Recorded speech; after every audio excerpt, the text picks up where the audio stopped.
நான் காலேஜ் படிக்கும்போது ஒரு பையனை லவ் பண்ணேன். கல்யாணமும் பண்ணிக்கிட்டோம்.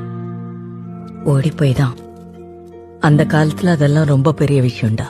3 வருஷம் லவ் பண்ணதை தாண்டி நிறைய விஷயம் இருக்குன்னு. ஒரு கட்டத்துல எனக்கு 2 வழிதாண்டா இருந்துச்சு. ஒண்ணு, அவனை விட்டுட்டு வந்துடணும், இல்ல அப்படியே செத்துடணும். நான் அவனை விட்டு வந்துட்டேன். ஊரே என்ன ஓடுகாலியா பார்த்தப்போ உங்க அப்பா இதெல்லாம் தெரிஞ்சும் என்ன கல்யாணம் பண்ண ஒத்துக்கிட்டார். என் நிலைமை புரிஞ்சு அவன் நடந்துக்கிட்ட விதத்துலதான் என்னால கொஞ்சம் கொஞ்சமா நார்மலா இருக்க முடிஞ்சது. நீ சொல்ற இந்த சினிமால வர மாதிரி மழையில டான்ஸ் ஆடுறதோ, பூ கொடுக்கறதோ, ஐ லவ் யூ சொல்றதோ, இது எதுவுமே எங்களுக்கு நடந்ததில்ல. ஆனா இதெல்லாம் தாண்டி அவர் மனசுக்குள்ள என்ன எப்படி வச்சிருக்காருன்னு எனக்கு தெரியும்.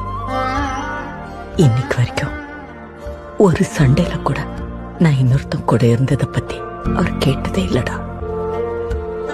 அதுதான் அவர் என் மேல வச்சிருக்கிற நம்பிக்கை, மரியாதை. என்னை பொறுத்த வரைக்கும் இதாண்டா. இதுக்காக நான் இன்னும் 100 வருஷம் கூட அவரோட வாழ்வேண்டாம்.